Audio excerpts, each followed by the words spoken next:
की शादी शहर में बसे 3 भाइयों आलोक, राग और रौनक से हो जाती है।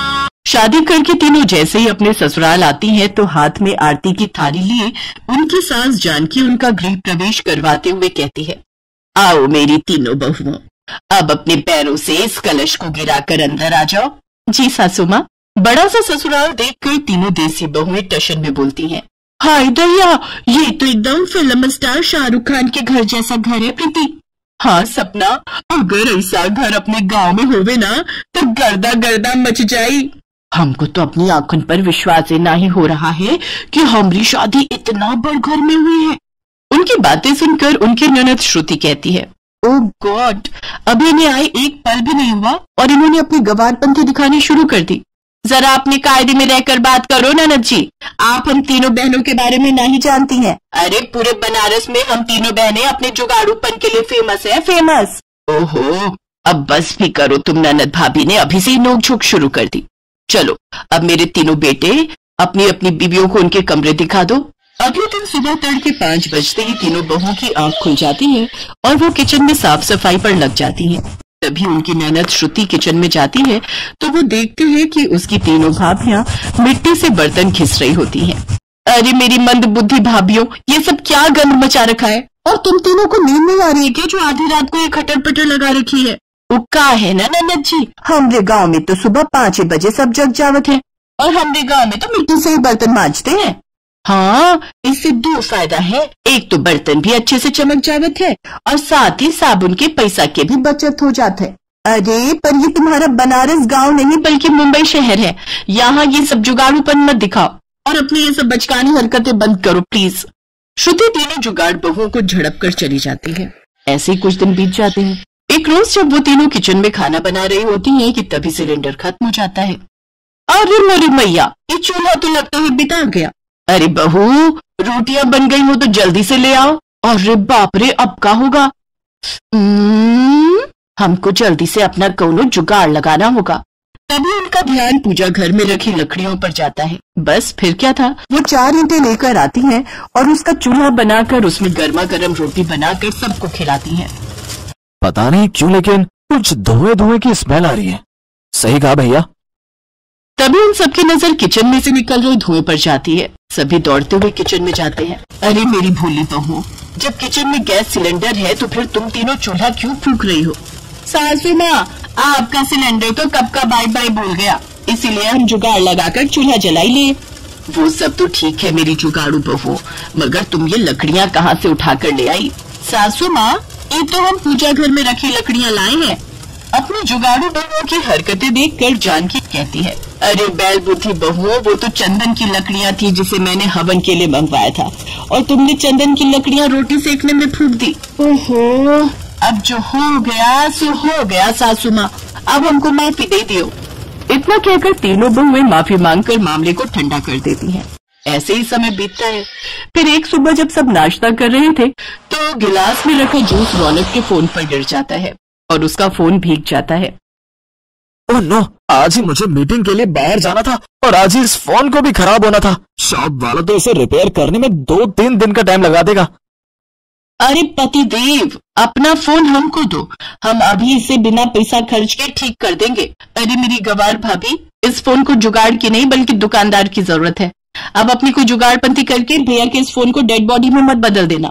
इसके बाद श्रुति उस फोन को कपड़े से पोंछकर कुछ देर धूप में रखकर फिर उसे चावल के कनस्तर में डाल देती है और ठीक 1 घंटे बाद फोन रौनक को देती है और टशन मारते हुए अपनी ननद से कहती है, कहाँ हुआ ननद जी, भेजा चकरा गया का हमारा जुगाड़ देखकर?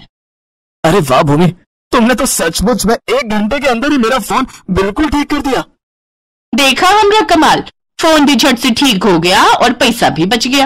अरे जुग जुग जियो मेरी प्यारी बहू, आज तो सचमुच तुमने बचत करके सर्वगुण संपन्न बहुओं वाला काम किया है।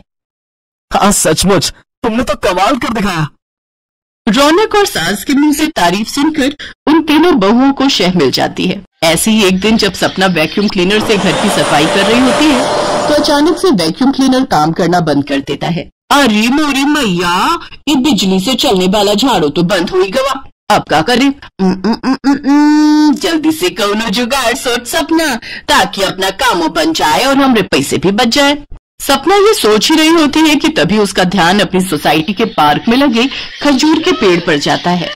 अरे वाह, क्या जुगाड़ू आइडिया आया है हमारे दिमाग में। सपना सोसाइटी के पार्क में जाती है और खजूर के घने पत्तों को तोड़ने लगती है कि तभी वहाँ गार्ड आकर गुस्से में बोलने लगता है। अरे ओ बॉडम औरत, तुम पेड़ों को क्यों तोड़ने में लगी हुई हो? अरे ओ चौकीदार बाबू, अगर ज्यादा चबर चबर की ना तो हम देंगे तो कोई उल्टे हाथ का, समझे? और वैसे भी ये पार्क तो हर बाप का है का? गार्ड को 4 बातें सुनाकर सपना खजूर के घने पत्ते तोड़ लाती है और उन्हें लेकर घर आती है और उससे झाड़ू बनाकर तैयार करती है और झाड़ू लगाने लगती है। तभी जानकी गुस्से में तिलमिलाते हुए उस पर बिगड़ते हुए कहती है, क्यों रे सपना बहू, ये मैं क्या सुन रही हूँ? तू सोसाइटी के गार्ड से लड़कर आई है और ये तेरे हाथ में क्या है? सासू माँ, ये झाड़ू है। कान की मशीन मात्र 1600 रुपए में, जांच फ्री। हमारे यहाँ सभी कंपनी की मशीन उचित मूल्य पर मिलने का एकमात्र स्थान है एवं कान की मशीन सभी कंपनियों की रिपेयरिंग भी की जाती है। Mobile number 9300041604। हमारे चैनल को शेयर और लाइक करें। धन्यवाद। जिसे हमने खजूर की टहनियों से बनाया है। अरे वाह सपना, तूने तो कमाल कर दिया, भाई मान गए तुझे, छा गई तुम तो। अरे चुप करो तुम तीनों, भला इतनी कंजूसी करके भी क्या फायदा? तुम तीनों की जुगाड़पंथी ना एक दिन सोसाइटी वालों के सामने हमारी धज्जियां उड़ाकर रहेगी। इस तरह तीनों जुगाड़ू बहुओं को घर वालों से खूब खरी खोटी सुननी पड़ती है। ऐसे ही वक्त गुजर जाता है।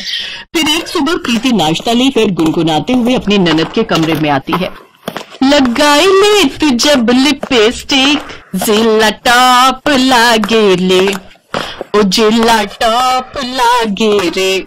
अरे ननद जी, ई लो नाश्ता पानी कर लो, दफ्तर खाली पेट नहीं जाना। हाँ, टेबल पर रख दो भाभी, अभी तो मैं अपने बाल सुखा रही हूँ। हेयर ड्रायर से अपने बाल सुखाने के बाद श्रुति नाश्ता करके ऑफिस चली जाती है, लेकिन उस शाम काफी भयंकर बारिश होती है। अरे प्रीति, तुम मेरा वाला कुर्ता पजामा प्रेस करके रख देना, कल मैं ऑफिस वही पहन कर जाऊंगा। जी हमरे बलमा। इतना कहकर प्रीति अपनी ननद के कमरे में जाती है और उसका हेयर ड्रायर लाकर उससे अपने पति के कपड़े सुखाने लगती है। लेकिन तभी उसे तेज बिजली का करंट लगता है और वो चिल्लाते हुए कहते हैं, अरे मोरी मैया, मर गई रे मर गई, कौनो हमको तनिक बचाओ तो। सभी भागते हुए अंदर आते हैं और श्रुति जल्दी से बोर्ड का स्विच बंद करती है। अरे ये सब कैसे हुआ? प्रीति उसे सारी बात बताती है और श्रुति उन्हें खूब सुनाती है। भाभी, मैंने तुम्हें पहले भी समझाया था ना, आज अपनी बेवकूफियों की वजह से तुम्हारी जान तक भी जा सकती थी। मैं कहती हूँ अब तो अपनी जुगाड़पंथियों से तुम तीनों बाज आ जाओ, नहीं तो अठन्नी चवन्नी बचाने के चक्कर में एक दिन अपनी जान से हाथ धो बैठोगी। श्रुति बेटी बिल्कुल सही कह रही है, बहू इतनी कंजूसी भी अच्छी नहीं, और जिसका काम वो उसी को साजे, कोई दूजा करे तो बुद्धू बाजे। हमको समझ आ गया सासू माँ, अब हम कोनो भी काम में जुगाड़ नहीं लगाएंगे। ननद और सास की बातों से उन तीनों को अक्ल आ जाती है और वो तीनों अपनी जुगाड़पंथी छोड़कर अपनी ननद और सास से शहरी तौर तरीके सीख लेती हैं और वो तीनों अपने ससुराल के रंग में ढल जाती हैं। सोनिया का शादी समारोह एक पल में दुख में परिवर्तित हो गया जब लड़के वालों ने आखिरी समय में शादी के लिए मना कर दी। मैं आपसे वादा कर रहा हूँ दीनदयाल जी, मैं आपको अगले 15 दिनों तक गाड़ी का इंतजाम कर दूंगा, पर आप यूं शादी मत रोकिए, मेरी बच्ची की जिंदगी बर्बाद हो जाएगी। कैसी बातें कर रहे हैं किशोरी लाल है? एक तो मेरा लड़का बड़ी मुश्किल से तुम्हारी लड़की से शादी करने के लिए माना था, वरना एक बौनी लड़की से कौन शादी करना चाहेगा? ढूंढते रह जाओगे, घुटने रगड़ जाएंगे, फिर भी कोई लड़का एक बौनी लड़की को अपनी पत्नी नहीं बनाना चाहेगा। चल बेटा नरेश, उठ मंडप से, कोई शादी वादी नहीं होगी अब। नहीं नहीं नरेश बेटा, रुक जाओ, मेरी सोनिया बहुत अच्छी है, इसे यूं शादी के मंडप में छोड़ कर ना जाओ। किशोरीलाल दीनदयाल और उसके परिवार के सामने गिड़गिड़ाकर भीख मांगता है, पर वो लालची लोग उसकी एक नहीं। पुलकित, चल यार, इन भिखारियों के घर मुझे शादी नहीं करनी है। नरेश तो अपने पापा के इशारों पर चलकर एक दुल्हन को मंडप में छोड़कर जा रहा है। मुझे अपने आप पर शर्म आती है कि मैंने तुझे अपना दोस्त माना। तुम तो ऐसे कह रहे हो पुलकित बेटा, जैसे तुम नरेश के दोस्त नहीं बल्कि लड़की वालों के परिवार के हो। तुम क्यों इतनी तरफदारी कर रहे हो? पुलकित, तुझे क्या हो गया यार, है? तू मेरा दोस्त होकर इन लोगों से हमदर्दी क्यों दिखा रहा है? मैं तुझे बस इतना बोल रहा हूँ कि तू बहुत बड़ी गलती कर रहा है। अरे इस बेचारी के पिता की हालत तो देख। अरे गाड़ी के लिए तो एक दुल्हन को मंडप में छोड़ देगा। ऐसा है पुलकित बेटा, बहुत सुन ली तुम्हारी बातें हमने, ठीक है ना? कब से सुने जा रहा हूं, ठीक है? अगर इतनी ही हमदर्दी है तो तुम क्यों नहीं कर लेते शादी इस बौनी लड़की से? हाँ सही तो कह रहे पापा, तू क्यों नहीं कर लेता इससे शादी? है तुझमें हिम्मत शादी करने की? बोल। कहना आसान होता भाई, पर हर कोई करके नहीं दिखाता। हाँ मैं कर लूंगा इससे शादी, मैं अपनाऊंगा सोनिया को, समझ गया? पुलकित नरेश का दोस्त था जो दिल्ली से उसके शादी समारोह में आया हुआ था, पर सोनिया और उसके पिता के साथ नरेश और दीनदयाल का दुर्व्यवहार देखकर पुलकित से रहा नहीं गया। वो सोनिया के पिता से कहता है, अगर आपको कोई ऐतराज ना हो तो मैं करूंगा आपकी बेटी से शादी, मैं सोनिया का हाथ थामूंगा। क्या सचमुच तुम मेरी बेटी से शादी करोगे? पर मेरे पास दहेज में देने के लिए इस वक्त गाड़ी नहीं है बेटा, कहीं तुम भी तो। मैं दहेज लेने और देने के सख्त खिलाफ हूं, मैं सिर्फ सोनिया का हाथ मांगता हूं, मुझे और कुछ नहीं चाहिए। पुलकित किशोरीलाल और उनकी बेटी सोनिया के लिए मानो भगवान का वरदान बनकर आया था। नरेश और दीनदयाल गुस्से में लौट जाते हैं। पुलकित और सोनिया की शादी हो जाती है। पुलकित सोनिया के साथ वापस दिल्ली पहुंचता है। टैक्सी में बैठी सोनिया पुलकित से कहती है, पुलकित मुझे घबराहट हो रही है, आपके घर में सब मुझे बहू के रूप में स्वीकार तो कर लेंगे ना? अरे तुम घबराओ नहीं, मैंने तुमसे शादी की है और उम्र भर साथ निभाने का वादा लिया है, मैं तुम्हारे साथ हूँ। हेलो, पाइल्स ऑपरेशन से मुक्ति पाना चाहते हैं या ऑपरेशन के बाद भी आपको बवासीर तकलीफ बनी हुई है? आपके लिए लेकर आए हैं दवाई द्वारा अचूक इलाज। उसकी तकलीफ के लिए कॉल करें। सभी प्रकार के पाइल्स, बवासीर, मस्से, सभी दूर से निराश व्यक्ति हमसे ज़रूर संपर्क करें। हमारा संपर्क नंबर 9300041604। हमारे चैनल को लाइक करें, सब्सक्राइब करें, जिससे हमारे चैनल की अपडेट आपको मिलती रहे। पुलकित सोनिया को लेकर घर पहुंचता है। पुलकित के मम्मी पापा सोनिया को देखकर गुस्से में आ जाते हैं। तू शादी कर क्या गया? तू तो अपने दोस्त की शादी में गया था, फिर ये बौनी लड़की तुझे वहां कैसे मिल गई? मैं इसे अपनी बहू के रूप में स्वीकार नहीं करूंगी। समाज में मेरी हंसी उड़वानी है?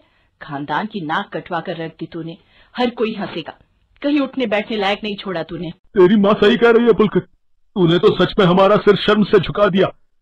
सुंदर लंबी कदकाठी वाली लड़कियों की कमी थी तेरे लिए, बता? एक से एक लड़कियां लाइन लगाकर खड़ी थी और तुझे ये बौनी लड़की ही मिली थी शादी के लिए। बस बहुत हुआ मम्मी पापा, मैंने जो किया है बिल्कुल सही किया है। आज हम 21वीं सदी में रह रहे हैं, फिर भी हम रंग रूप कदकाठी पर गौर करेंगे, है ना? व्यक्ति के स्वभाव और उसकी कुशलता में सब कुछ शामिल होता है। सोनिया की इसमें क्या गलती है कि अगर उसका कद छोटा है तो? मैं सोनिया के खिलाफ एक भी शब्द नहीं सुनूंगा।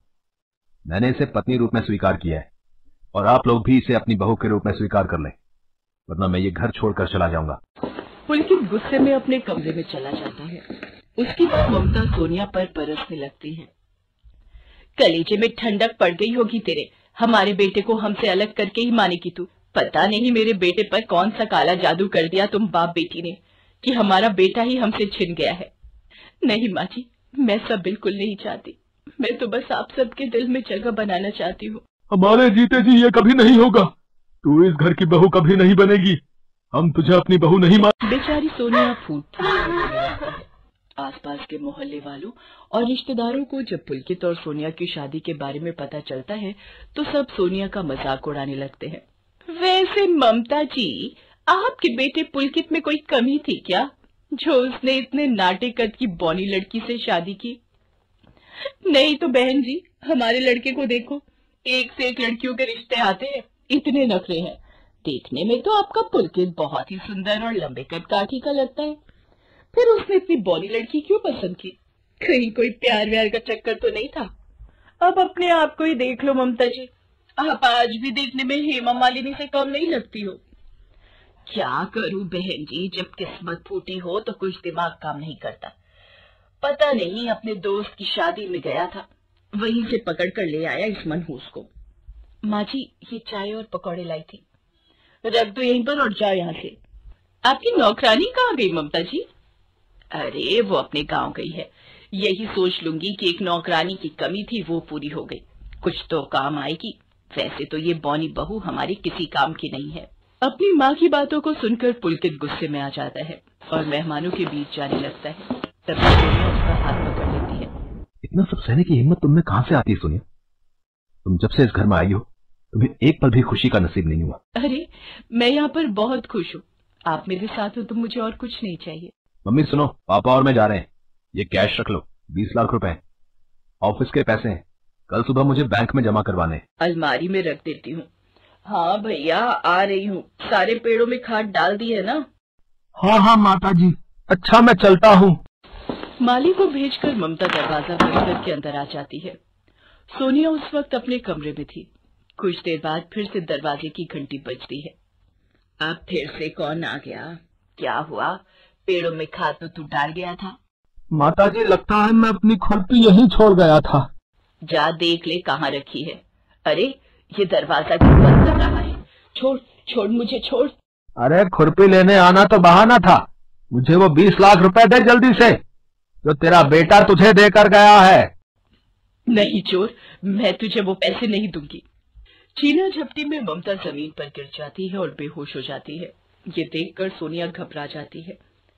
अगर वो चिल्लाती तो माली उसे भी पकड़ लेता। सोनिया खुद को और ममता को बचाना चाहती थी। क्या करूं?